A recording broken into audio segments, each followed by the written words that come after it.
Welcome to the Ben Wood Johnson podcast.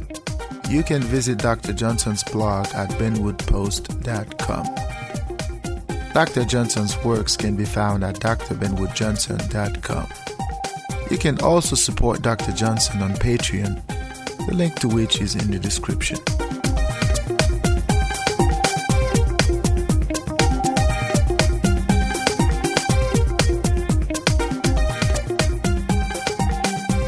Hey, welcome back to the Ben Wood Johnson podcast. I am happy to have you here once more to talk about philosophy, to talk about everything. Today is October the 9th, 2023. This is podcast number 78. I couldn't say it any other way. I wouldn't have it any other way. Being here with you, having the time of my life, talking to you, even though this podcast ain't going nowhere. But I don't know why I do it, but I enjoy talking to you. I enjoy sharing my thoughts and ideas with you. We are going to have a wonderful podcast today. The topic today is still hate, but I am going to take a much more philosophical approach. Still, I am the subject of this season. So I think this is one of the last episodes, because I have one more episode coming up next week, and that's going to be it for this season, and I'll retire for a few months, and I'll head back sometimes perhaps in November or even in December or even in January next year. But in any case, this is it. I'm going to be talking about hate from the perspective of an identity. And the idea is, when you lack an identity, you do not have a sense of self, and you are vulnerable to hatred. You are vulnerable to any sort of negative, toxic environment. And unfortunately, this has been my reality. If you like this podcast, please don't forget to like and subscribe. And if you're watching us on YouTube, do the same and share this podcast if you have the opportunity. So without further ado, let us delve right into it.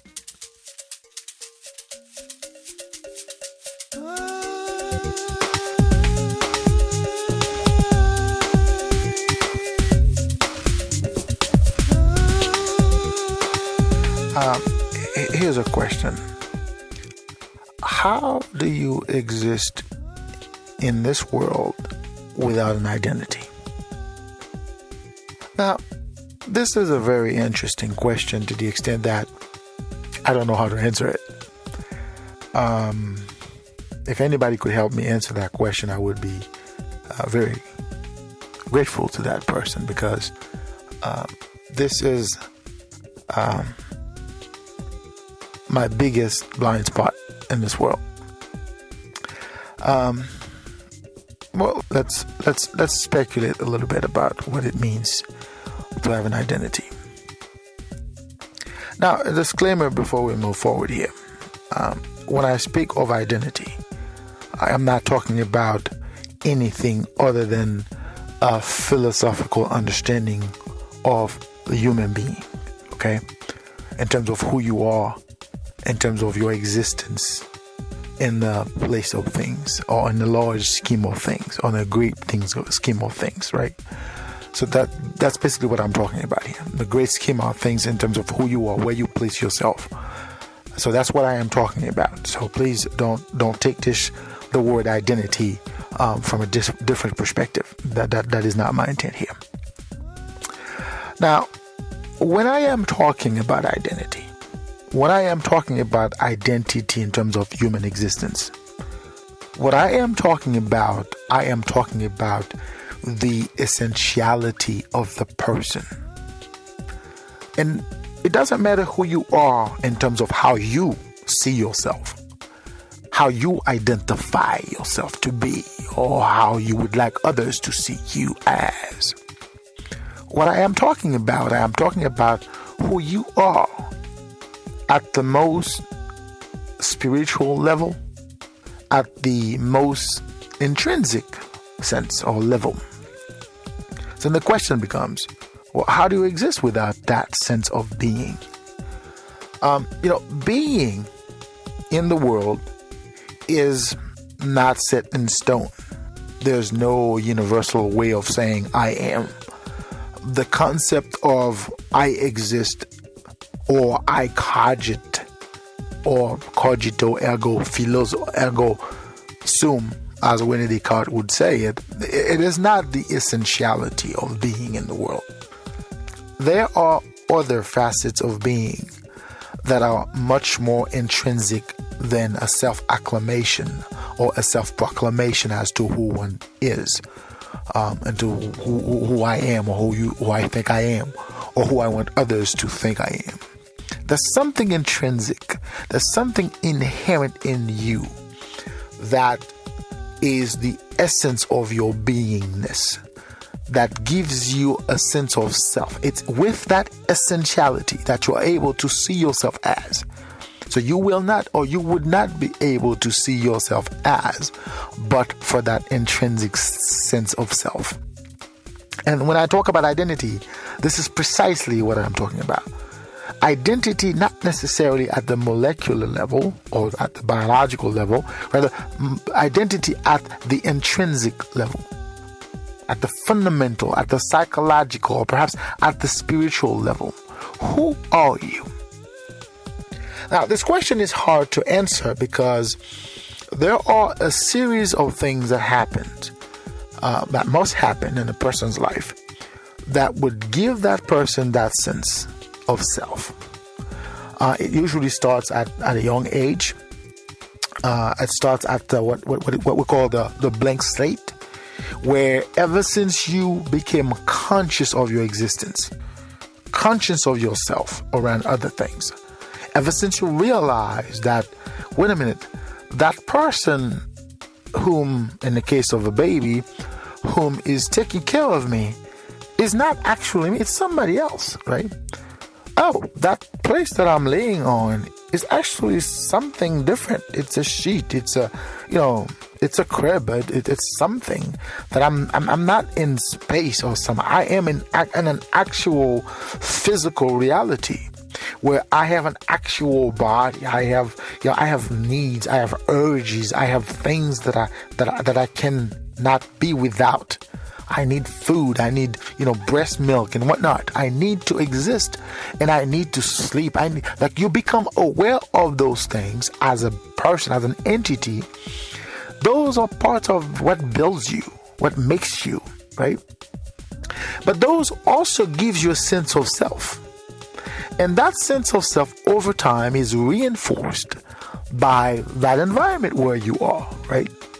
If you were to be born, and I'm going to be a bit fictitious here. Let us say you were born in a marrakesh or in sort of a swamp, right? And as you evolve in this environment, everything that surrounds you are swamp-like creatures, right?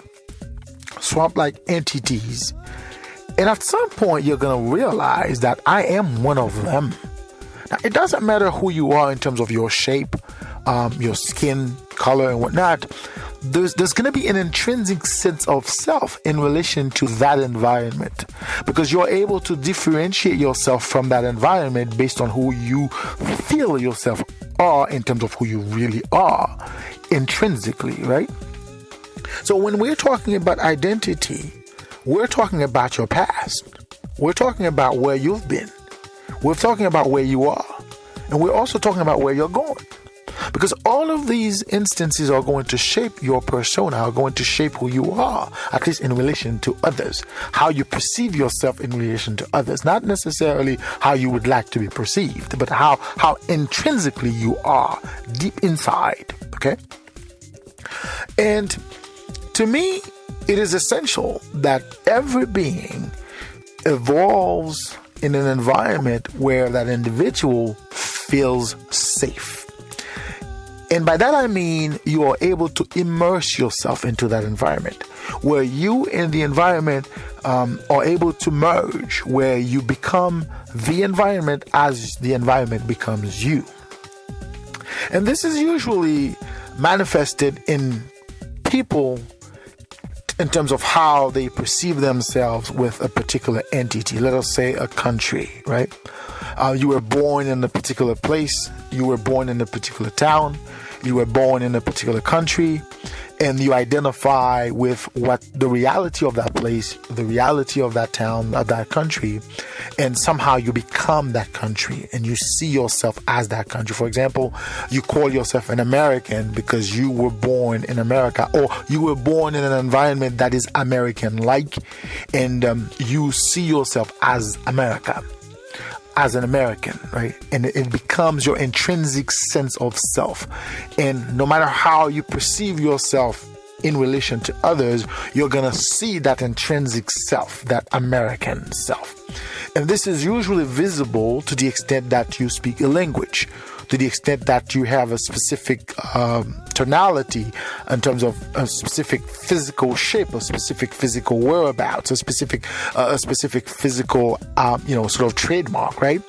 The language usually is the most vivid, sense of who you are, your identity. For example, if you're born in Canada, you're gonna have something about you that identify you as Canadian, right? And anybody who is a Canadian is gonna be able to look at you and say, oh, you and I were the same, because we have something about us that we can identify. We can see ourselves together in that particular milieu. And like I say, it's usually the language, usually the gastronomy, it's the culture, it's the beingness in this environment that sort of gives you that identity, right? And as you go older, that identity is reinforced, enforced, and somewhat, even though you were to leave this country, you would still go back to your place of origins, because that's what gives you the essence of who you are, right? So, and that is why it is somewhat difficult. It's been difficult for me to sort of who I am, And the biggest struggle that I have had in my life is to identify myself. You see, I'm not going to branch out a little bit from philosophy, a little bit of being a bit anecdotal, right? I was born in a country where, ever since I was a child, my identity has been put into question. My mother always reminded me that, the day I was born, my father didn't think that I was his. Contrary to now, where you somewhat have a sense of who the baby is going to be in terms of sex and whatnot, back then it was quite difficult to know those things. It's like the birthday, the day the baby was born, was a surprise. It's like, oh, the baby's here. Everybody wants to go see the baby and somewhat. Me, when I came into this world, my father looked at me, thought that I was not who he expected, what he expected, and immediately rejected me. Okay? He immediately rejected me. And it was quite a difficult childhood for me, because my mother struggled with me. My father was never a part of my life. I was never a part of his. And he rejected me, and it's a rejection that over time, as I became more aware of my environment, more aware of myself, that rejection started to take a toll on me, because I realized that I was not welcome here. And that society, that environment, that little family, my mother was struggling to make me fit in, and my father was doing everything to make me feel unwelcome. So I grew up being loved on one side by mother and being loathed on the other side by my father. And to this day, I don't know why, other than the fact that he didn't think I was his child. He didn't think I belonged to him. And this would unfold to a point where he and my mom would be separated in a very nasty way. And he would vow, my father would vow to exterminate me, which he tried to do on a few occasions. Okay, of course with voodoo and whatnot, he tried. And I've watched this, and I grew up in the country where, ever since I was a child, and my mother kept reminding me, people are gonna hate your guts. People are gonna hate your guts. And aside from what my history with my dad, everybody else around me, at least most people, I could sense their resentment. I can feel their hatred. I could feel their disgust. Even those who were supposedly my friends, at some point, something about me didn't sit well with them, and they didn't hesitate to make me feel unwelcome in their lives. So I focused on me. I dedicated myself to me, and I loved myself. And I invested everything I got in myself. I educated myself. I strengthened my brain. And, I became more despised, right? So when I reached my youth, what we call my teenage years, and, again, I've witnessed several things in my life. I have been lynched 3 times in my life. I have been robbed at gunpoint. I have been beaten. I've watched my mother being beaten by other people. I've watched my grandmother being beaten. And some guy in the neighborhood beat my grandmother in front of me and broke 7 of her ribs. She limped until the day she died. And I was the only male in the family, by the way. So I've watched people. So as I grew older, I kept wondering, do I belong in this community? Do I belong in this society, in this place that I was born into? Am I one of them? And this has been a huge question because I, as a young man, I've always seen the world differently. And that's one of the reasons why I was not liked. Because I've always called out things that most people thought were normal. And I'm like, no, this is not normal. You're not supposed to treat people like that. You're not supposed to act like this. You're not supposed to talk like that. You're not supposed. That's who I was. That's who I grew up. That's how I grew up. And people despised me for it. And the more they despised me, the more I questioned myself. Who am I? Where do I belong? Why do I see the world differently from everybody else? Why am I the only one who doesn't agree when everybody else thinks it's okay to do that? Why? And those questions baffled me my whole life. So when I left home and ended up in Mexico, and the same thing, I arrived in Mexico, and all of a sudden, I realized that I was different from Mexicans. Now, I didn't know I was black until I got to Mexico. Then all of a sudden, I realized, wait a minute, I am black.